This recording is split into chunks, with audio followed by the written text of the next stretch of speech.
And finally, I will go through 3 more scenarios of modeling with differential equations, very, very briefly, but they're very beautiful problems, so that's why I want to include them into this lecture.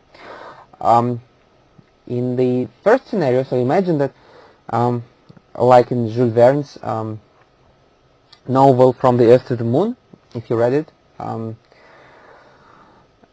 when you want to reach the moon, they kind of build a giant cannon that shoots the spacecraft towards the moon, like it were a giant bullet. So the question is, what initial velocity does it require to escape the Earth's gravitation? By the way, this is called, as far as I remember, the second, or the escape velocity, so it is a very important figure for the planets and the stars. If you look at Wikipedia, articles about planets and stars, they will always have the escape velocity. So the assumptions here is that there is no air, so there is no air resistance. The path of the spacecraft is exactly perpendicular to the surface of the Earth.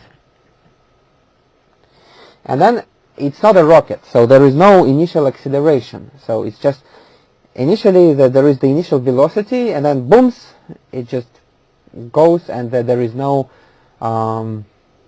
thrust, so it just doesn't accelerate any further. Right, so for this we have the Newton's law of universal gravitation. So the left-hand side is mass times acceleration. So this is, let me write it maybe, that this is mass times acceleration, which is in turn the gravitational force. So the left-hand side here is the gravitational force, is the mass times acceleration. And the right-hand side is the product of the two masses, so the mass of the object times the mass of the Earth, divided by the distance between the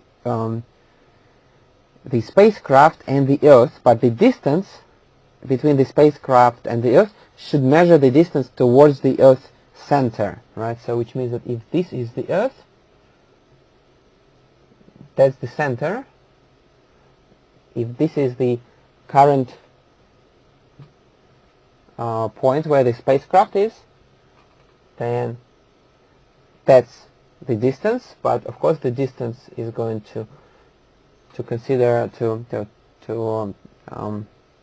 consist of two intervals: the distance between the center of the Earth and the surface of the Earth, the radius of the Earth, and the distance from the surface of the Earth and the rocket itself. Sorry, not the rocket, the spacecraft. Yeah, it's not a rocket here. That's important. All right. Of course, this is a second-order differential equation, but notice that in this second-order differential equation, what we have is just the second derivative of the unknown function, but the first derivative is not present, and time is not present.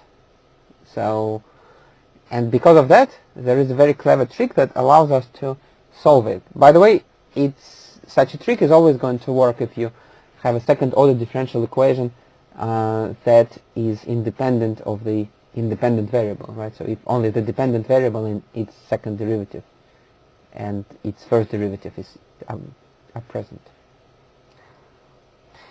Right, so basically what we need to do, we need to introduce the new variable v, which is the speed, dx dt. But then notice that dv dt, that the second derivative of x is going to be dv dt. But dv dt can be written as the by the chain rule as dv dx times dx dt. But dv dx we just keep, and dx dt is v itself. Right? So we converted the second derivative into the derivative of dv dx and v itself. So in other words, what we began with was a differential equation that contained the second derivative and the variable x, but now but t was not present explicitly. But instead we converted, so x was the dependent variable and t independent variable, but t was not present explicitly. So we applied this trick to convert it to a new differential equation that contains x and v, which is dv dx, which is dx dt. But now v is viewed as the dependent variable and x is viewed as the independent variable.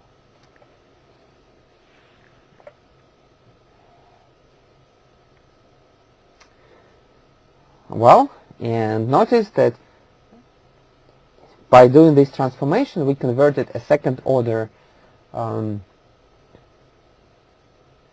differential equation into a first order separable differential equation, right? It is also separable because you can rewrite it as dv dx equals 1 over v times gm over x plus r squared.